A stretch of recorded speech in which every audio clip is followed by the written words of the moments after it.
I analyzed over 5,500 YouTube shorts across 34 different niches to try and decode the algorithm and figure out the best way to go viral. And I want to show you what I found. So here's how it all happened. So the other day I was scrolling through Twitter, procrastinating as usual, and I came across this tweet from Paddy Galloway. Now, Paddy is a YouTube expert who's generated billions of views with a B and worked with huge creators, including Lord Jimmy. And basically, Paddy's tweet broke down a massive study that he and his partner did to decode the YouTube Shorts algorithm. And despite the fact that most YouTube analytics studies make most people feel a little bit like an Edvard Munch painting, but the findings in this study are actually so profound that it got a huge amount of views, and even Elon Musk did a celebratory live stream in 144p just in its honor. All jokes aside though, this study is actually a real thing, so today I want to deep dive and expand on it, so by the end of this video you'll have everything you need to know to start making viral shorts that get you more subscribers, make you more money, and get you lots of girlfriends. So a quick note though, even though this video is probably titled or introed something like I analyzed 3.3 billion YouTube shorts to crack the algorithm, I want to make it very clear that all the credit and insights for this study are 100% with Paddy and his team. I didn't have anything to do with it.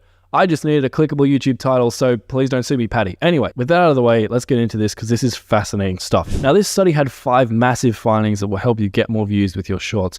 Before we can get into those, you need to actually understand a little bit about how the YouTube Shorts algorithm actually works. And the best way to understand this is from the perspective of a viewer. So if you're a viewer opening up YouTube Shorts for the first time ever, what YouTube's going to do, because it has no data on you, is it's going to send you random, general, popular shorts. And it's going to measure which ones you engage with. So which ones you watch, which ones you maybe like and comment on. And it's going to gradually start to build up a profile on what type of content you'd like. Then once it has an idea of what kind of content you like, it's going to explore that niche for the best shorts in it, and we'll talk more about what best means in a second, and it's going to try and feed you those shorts because those shorts are going to be more likely to keep you on the YouTube platform for as long as possible, binging your life away, which makes YouTube money. So let's say, for example, whenever YouTube happens to show you a cricket short, you really engage with that short. You watch it all the way to the end, you like it, you comment on it. The algorithm's going to take notice of that, and eventually it's going to be like, hey, let's search our YouTube library for other videos of shit sports and send them to this person and see if they also engage with them. So you'll find yourself getting more cricket shorts, you might get some badminton in there, maybe some baseball, you know, the real like lowest of the low. But as we mentioned previously, there are probably a lot of cricket shorts and baseball shorts and badminton shorts, so how does YouTube know which ones to serve to you? So it's going to find the best shorts in those categories and give those ones to you first because those ones are going to be the most likely to keep you on the platform. And this is where we can start to get into what best actually means. Because if we take a step back from this example and put ourselves back in the shoes of the creator, your job is to have your shorts be perceived by the algorithm as the best, because that means that your shorts are going to be the ones that are most likely to be pushed to viewers first, which means you'll get the lion's share of the views, subscribers, and all that good stuff. But instead of me just telling you what the best is, I actually want to show you some data on this. So here is a spreadsheet full of YouTube Shorts data from real YouTube Shorts. And if some of you are watching this right now wondering how you can get a spreadsheet of data like this, is you come to your channel and you go to analytics, and in analytics you find the analytics that you actually want the data of. Let's say I just wanted the overview. I'd come to overview, I'd click see more. It's going to open up a more advanced analytics panel, and then you come up here to this download button and you can pick which stats you want to download into a spreadsheet and which ones you don't by clicking on this plus button here and then adding, say, different columns to your report. And then once you're happy with your report, you come up here and you click on this download button, it'll export your data. So back to our data. As you're about to see, this data can give us some really interesting insights. So in this sheet, each one of these rows is an individual short. So what I'm going to do is come across to average view duration here, which is on average, how long did a viewer watch a particular short for? And what I'm going to do is I'm going to sort from Z to A, which is going to order this sheet in a way that the shorts with the highest average view duration are going to come at the top, and then the shorts with the lowest average view duration will be sorted to the bottom. And once we've done that, grab the views here. So from here, I'm going to highlight just down. This is a really basic analysis, and click down here and grab the average. What you can see is that on average, the top 26 shorts from this channel with the highest average view duration have about 3.2 million views on average. Now, if I change this and sort this to A to Z, this is going to give us the lowest average view duration shorts, with the lowest one having just 9 seconds. And then I do the exact same thing. I grab our top 26 videos and look at the average has plummeted. The average number of views here is now about 700,000. This channel has some pretty good shorts on it, so even its worst shorts do pretty well. But 700,000 is nowhere near 3.2 million. So what this is telling us is that if you have a higher average view duration, not just see your short, but actually watch it for a long amount of time, the YouTube algorithm sees that as a positive signal that that short is a good short and makes it more likely that that short's going to be pushed out to more viewers. Now, I know this is really basic and obvious stuff, but often we're always looking for the hacks, and I think we need to start on a foundation of what are the fundamentals that really matter. And clearly seeing the data here, the average view duration is one of those, and Paddy's study also backs this up. For example, this is a graph that encompasses 33 different YouTube channels across different niches, and you can see the averages, it looks pretty similar, right? With shorts between an average view duration of 50 and 60 seconds, on average got 4.1 million views. Think about that. So in essence, if your short can maintain an average view duration of between 50 and 60 seconds, especially as it scales, chances are on average, you're going to get about 4 million views. But that's a lot easier said than done. So how can you actually do that? Well, our study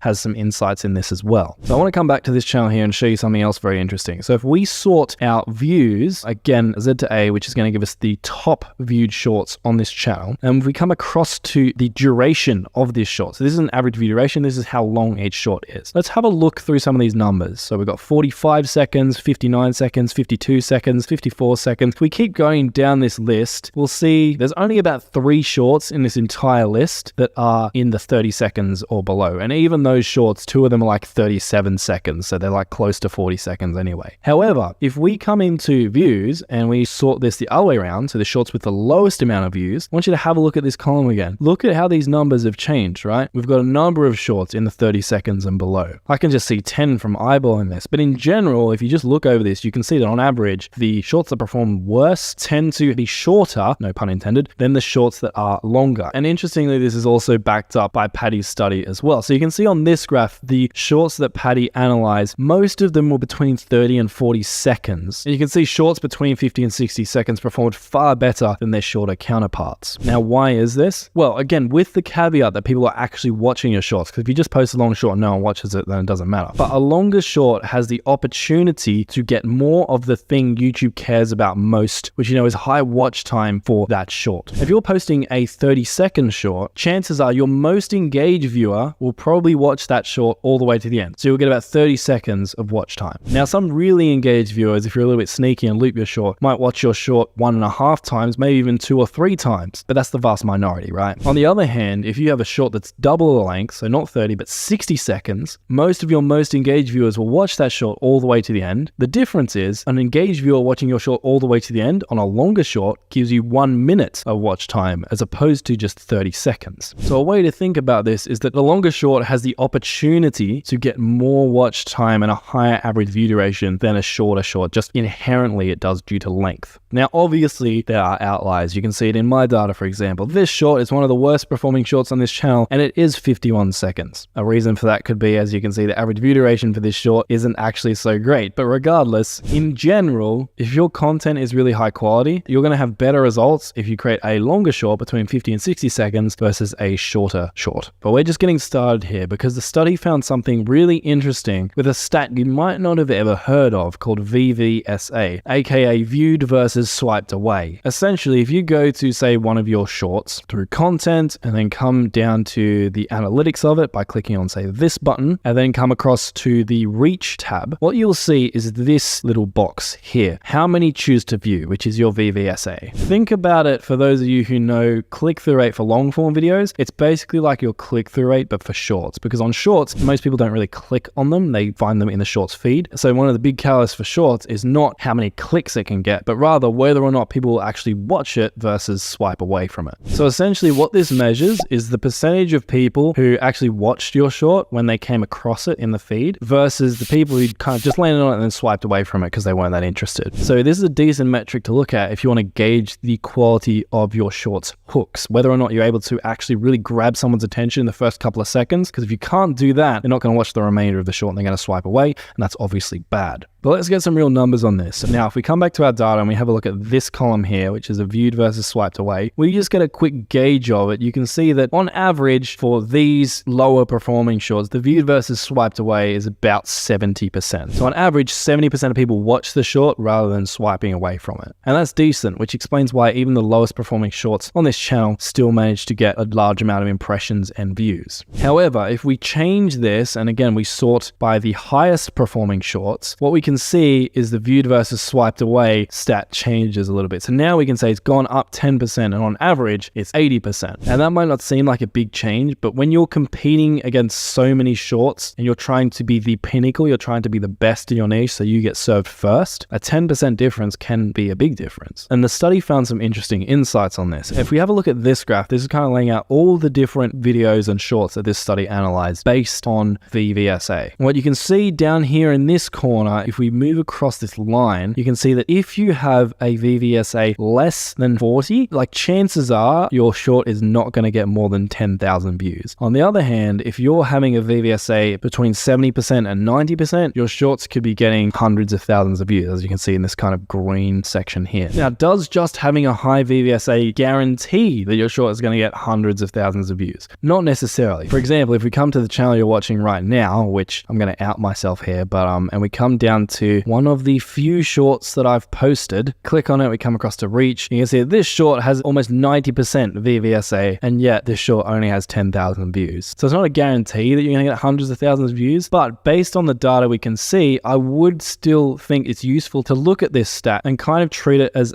you must check this box in order to have the chance to go viral. In other words, you can see if you're getting less than 40% VVSA, like the chances of you really blowing up are pretty much nil. However, if you're getting more than that, it doesn't guarantee you're going to blow up, but at least the door is open and there's a potential, assuming you do some of the things we talked about later in this video and also the things we talked about earlier. But with all this being said, obviously we can see that the competition for shorts is getting tougher and tougher. It's no longer the Wild West. So are shorts even worth doing? Well, if we have a look at more data from Patty's study, what we can see here is the number of subs gained per 10,000 views for YouTube Shorts versus long form videos. And what you can see is really interesting is that overall, across all of the channels that Patty studied, on average, long form videos actually got more subscribers per view than short. So per 10,000 views, long form videos got 22 subscribers. If a short got 10,000 views, it was only going to get about 17 subscribers. However, something that might be important to note here is that on average, it's probably going to take you a lot more time to create a long form video than a short. So that's kind of something that you'll want to take into account. Looking at these numbers, figure out how long it takes you to create a YouTube short on average, how long it takes you to create a long form video on average, and use your own common sense, assuming you want to do shorts, that is, as to like whether or not it's actually worthwhile you doing that, assuming your goal is to get subscribers. And what about making money? We've all seen those videos about how to make $10,000 a day with YouTube Shorts, and you actually go and post a YouTube short. For those of you who are monetized, you'll probably have found that your YouTube Shorts generate more like 10 cents per day. But recently, shorts were properly monetized by YouTube, and what we can see here in Patty's graphs are the before and after. So before shorts were properly monetized, they were earning on average per 1,000 views about 0.27 cents. Now, however, after monetization, they're earning out 0.061 cents, which is more than double the amount they were earning previously. Now, it's still nowhere near that of a long form video, which is pretty easy for a long form video to be, between $1 to $2 per 1,000 views. In some niches, it can be way higher than that. But what we can see is that shorts are making more money than they once were. Chances are, hopefully, this number is going to continue to go up. Again, look at these numbers, how much YouTube Shorts make on average per 1,000 views. Then look at on average how much long form videos make per 1,000 views, which again is different in every niche, but could, like, as a baseline, you could look at, between $1 to $2 per 1,000 views. And again, figure out how much time it takes you to create shorts and how many views your shorts get versus how much time it takes you to create long form videos and how many views they get. And then work out for yourself which ones are giving you the best ROI, the return on your time invested. And you can see here, Patty also expects that shorts will start making more money in the next few months, but I highly doubt they will ever challenge long form videos. But still, again, just work out your numbers. So I hope this information was helpful for you. Again, Patty and his team are legends here for putting together this study, so big thanks to him. But if you want to learn more nitty-gritty specific techniques and hacks that you can use to create better shorts that will increase your attention, increase your VVSA, and a whole lot more, check out the video on screen where I share 28 YouTube Shorts hacks that can feel a bit illegal to know.